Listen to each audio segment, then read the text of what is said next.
À 150 km au nord de Delhi, Robin Nanda a encore du mal à réaliser ce qu'il vient de vivre.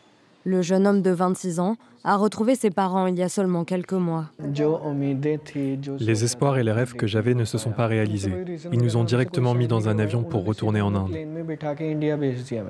Comme Robin, un millier d'Indiens ont été déportés par les États-Unis depuis le début du deuxième mandat de Donald Trump. C'est à bord de cet avion militaire qu'il a été emmené dans le Pendjab en février dernier avec 104 autres Indiens sans papier. Un vol de 40 heures, extrêmement humiliant pour le jeune homme. Nous n'étions pas des criminels. Dans l'avion, il y avait des enfants très jeunes, âgés de 2, 3 et 5 ans, ainsi que des femmes qui étaient même menottées, leurs pieds aussi, attachés, comme les miens.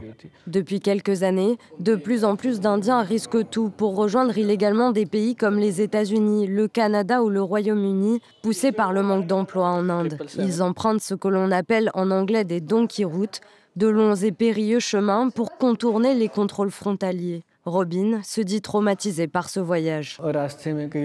Pendant le trajet, nous avons vu de nombreux cadavres. Les routes étaient très dangereuses. J'ai vu la mort de très près. Pourtant, le passeur nous avait dit que nous n'aurions pas à marcher. Robin a voyagé avec des personnes de nationalités différentes, réunies par un passeur. Il est arrivé aux États-Unis après avoir traversé une dizaine de pays, principalement d'Amérique du Sud.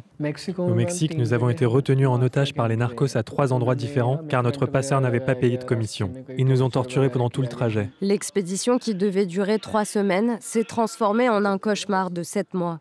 Un voyage qui a aussi coûté très cher. Son père a déboursé plus de 40 000 € au total, vendu une partie de ses terres et emprunté de l'argent à ses proches. Chaque fois que nous recevions un appel, on pensait tout de suite qu'un malheur était arrivé. C'était très difficile. Mon fils a traversé une expérience horrible et c'est dur pour nous, ses parents, d'accepter ça.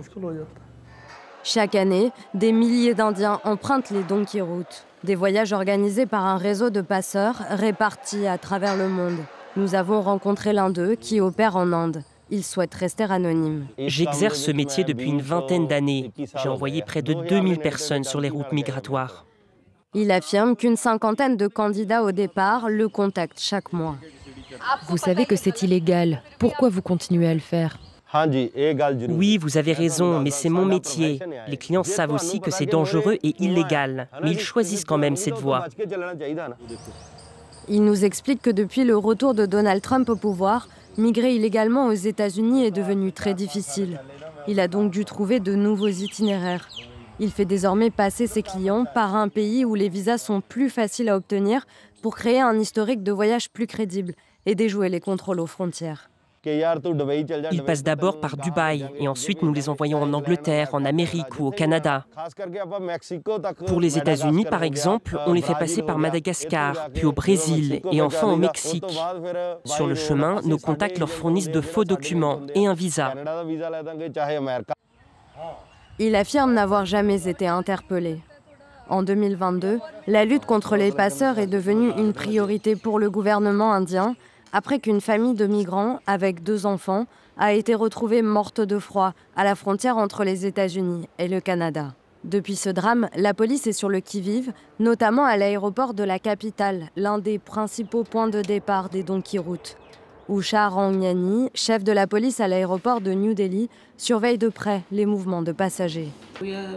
Nous sommes très préoccupés par cette montée de l'immigration illégale. Nous avons donc lancé une campagne de répression très intense contre ces réseaux clandestins.